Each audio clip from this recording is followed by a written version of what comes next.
Kalaboso ang isang lalaki matapos maaresto ng kapulisan ng Bulacan sa kasong lascivious conduct sa ikinasang operasyon sa Barangay Poblasyon, Bustos, Bulacan.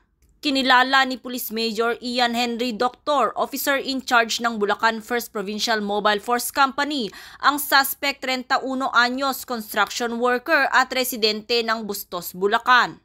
Dakong alas 3 ng hapon nang isilbi ng mga operatiba ang kanyang warrant of arrest para sa kasong lascivious conduct sa ilalim ng Article 5B ng Republic Act 7610 na may 180,000 pesos na inirekomendang piyansa.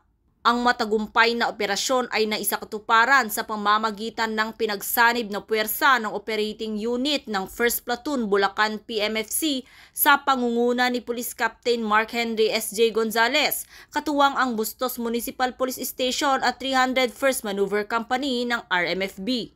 Patuloy ang pagsusumikap ng Bulacan PNP sa pamumuno ni Police Colonel Franklin Estoro, officer in charge ng Bulacan Police Provincial Office, upang mapanatili ang kapayapaan at kaayusan sa bawat sulok ng kanilang nasasakupan at matiyak ang kaligtasan ng bawat mamamayan.